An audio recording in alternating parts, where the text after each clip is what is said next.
fast, sitting here praying that this night's gonna last. You got it all on tap, I'm loving your vibe, always have your back. We like all the same tracks, listen all night in the sheets all black. Halo semua, salam sejahtera Malaysia. Selamat datang ke channel Fels Lifestyle. Info padu, info hangat disediakan di dalam channel ini. Untuk bawahan yang amat dihormati, sebelum ini kita mendengar nama bekas Perdana Menteri. Nah, berkaitan dengan penyalahgunaan dana RM700 juta yang melibatkan dua kerajaan yang lalu. Dan tempo yang disebutkan adalah pada tahun 2020 sehingga 2022, di mana pada ketika itu kita dapat menyaksikan dua Perdana Menteri yang mengangkat sumpah, yaitu Perdana Menteri ke-9 dan Perdana Menteri ke-8, yaitu Tan Sri Muhyiddin Yassin dan Ismail Sabri Yaakob. Kita juga tahu Ismail Sabri Yaakob sudah diambil keterangannya oleh SPRM. Tetapi persoalannya, di mana RM500 juta dana itu? Satu perkongsian daripada FB page Prajurit Bangsa, kemana hilang 500 juta zaman Abah, yaitu Muhyiddin Yassin sebagai Perdana Menteri, ketika Perikatan Nasional menjadi kerajaan dulu. Kecoh di media sosial tentang isu penyelewengan dana kerajaan sebanyak RM700 juta, apabila PDRM menyatakan terdapat laporan polis yang dibuat. Ia telah pun disahkan oleh Ketua Polis Daerah Wangsa Maju, Superintenden Asyari Abu Sama. Pengarah Komunikasi UMNO Datuk Lokman Nur Adam turut mengesahkan bahwa pegawainya telah membuat laporan berhubung perkara berkenaan di Balai Polis Setapak. Terbaru, SPRM mengesahkan bahwa siasatan terhadap penyelewengan ini telah dimulakan. RM700 juta yang didakwa diseleweng bukanlah satu angka yang kecil. Sewaktu zaman keluarga Malaysia, kos perbelanjaan publicity dikatakan ketika itu mencecah 200 juta. Tetapi penjenamaan dan publicity berkenaan keluarga Malaysia disaksikan sendiri oleh seluruh rakyat Malaysia.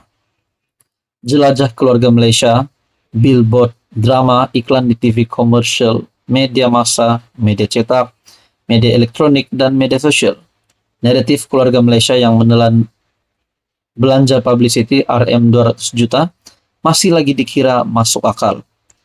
Melalui perbelanjaan sebesar itu, diikuti dengan pelaksanaan program-program berkenaan, RM200 juta yang dikatakan dibelanjakan zaman keluarga Malaysia masih lagi logik untuk dipertimbangkan, yaitu pada semasa pemerintahan Ismail Sabri Yaakob sebagai Perdana Menteri. Berbeza sewaktu zaman publicity Malaysia Prihatin ataupun sewaktu zaman Abah memerintah. Dikatakan anggaran mencecah RM500 juta. Dana RM500 juta ini sangat banyak.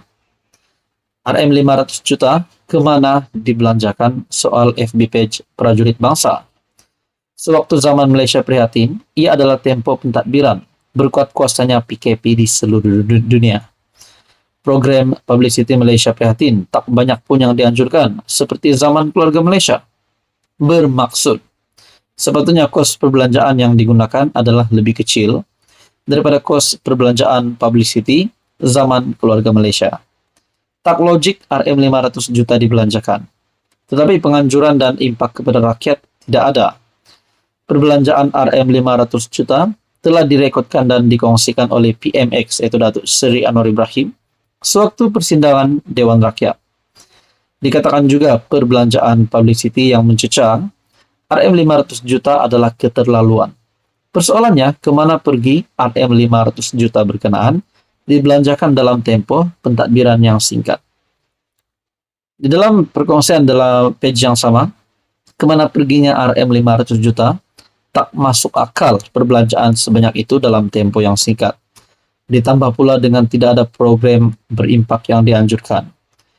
Nah, saudara-saudara, di dalam perkongsian FB page Prajurit Bangsa, perbandingan perbelanjaan penjenamaan tiga kerajaan, Malaysia Prihatin RM500 juta, PKP dinyatakan di sini, keluarga Malaysia RM200 juta, tidak habis dan baki dibawa untuk tahun 2023, jelajah keluarga Malaysia, billboard, iklan TV komersial, dan lain-lain.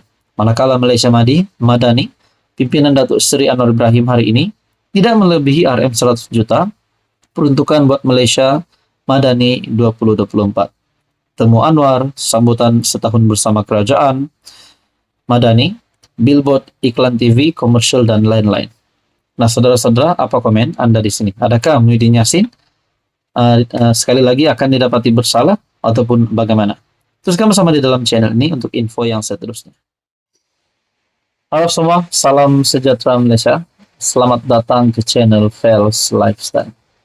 Tonton apa yang amat dihormati, umum mengetahui Sanusi yang berhadapan dengan kes mahkamah. Sudahlah kes mahkamah, kita juga dikejutkan dengan isu RII yang melibatkan nama Menteri Besar Kedah. Nah, saudara-saudara, terdapat banyak pertanyaan, persoalan yang timbul. Adakah dengan semua kes mahkamah ini yang melibatkan nama Menteri Besar Kedah, Sanusi, membolehkan beliau akan dipecat, dilucutkan daripada mana-mana jawatan yang dipegangnya sebagai MB Kedah dan juga sebagai Adun Jeneri. Nah, saudara-saudara, banyak yang berkata Sanusi ini bersalah. Tetapi ramai juga yang backup Sanusi. Nah, pada akhirnya, satu perkongsian daripada Facebook page Prajurit Bangsa. Ini ada 12 senarai yang dinyatakan di sini oleh Facebook page Prajurit Bangsa. Sanusi telah memohon. Sanusi sudah goyang. Sanusi telah memohon penangguhan sementara menunggu notis usulnya untuk memindahkan kes menghasut yang dihadapinya di Mahkamah Session Selayang ke Mahkamah Tinggi Shah Alam diputuskan berjaya atau tidak. Yang kedua, hakikatnya Sanusi sudah pula mulai rasa cuap dan goyang karena beliau tahu kalau beliau diputuskan bersalah, jawatan dan kerusi adun beliau perlu dikosongkan. Ini kerana yang ketiga, kalau Sanusi terbukti bersalah, mengikut Section 4 dalam kurungan 1 dalam kurungan B Akta Hasutan 1948 yang memperuntukkan hukuman denda sehingga RM 5.000 atau penjara maksimum 3 tahun atau kedua-dua sekali jika sabit kesalahan.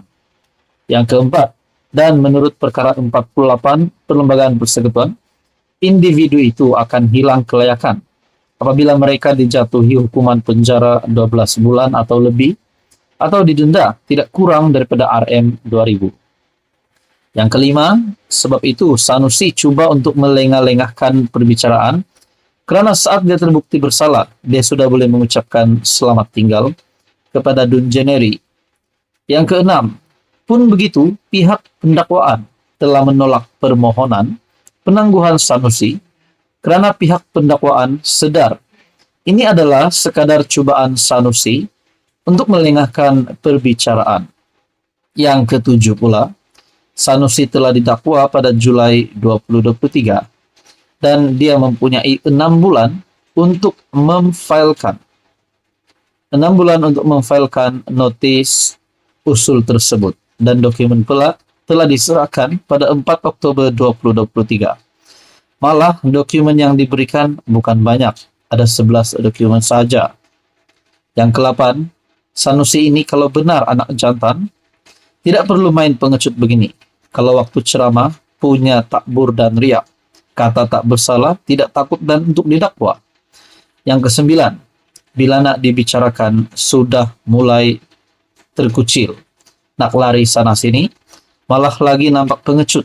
Saksi semua sudah dipanggil, buat apa nak bawa ke Mahkamah Tinggi? Takkan nak panggil saksi kali kedua. Yang ke-10, sudahlah kesalahan Sanusi bukan kesalahan kecil.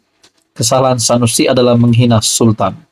Takat orang PAS yang sangat menjulang Islam dan sistem beraja boleh biarkan sahaja. Yang ke-11 pula, cubaan Sanusi ini adalah satu penghinaan kepada institusi mahkamah. Kesucian mahkamah tidak boleh dicemarkan sebegini rupa. Dan yang terakhir, tuan-tuan dan puan, akhir kata, pesanan terakhir saya buat semua, kita kena ingat, keadilan yang dilambatkan adalah keadilan yang dinafikan. artikel ataupun maklumat daripada FB page Prajurit Bangsa. Sekiranya ini benar, habislah Sanusi.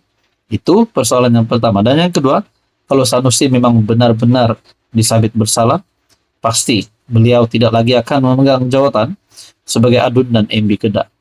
Jadi saudara-saudara, apa komen Anda berkaitan dengan isu ini? Anda boleh melihat Facebook page Prajurit Bangsa untuk pengetahuan yang lebih lanjut. Teruskan bersama di dalam channel ini untuk info yang seterusnya.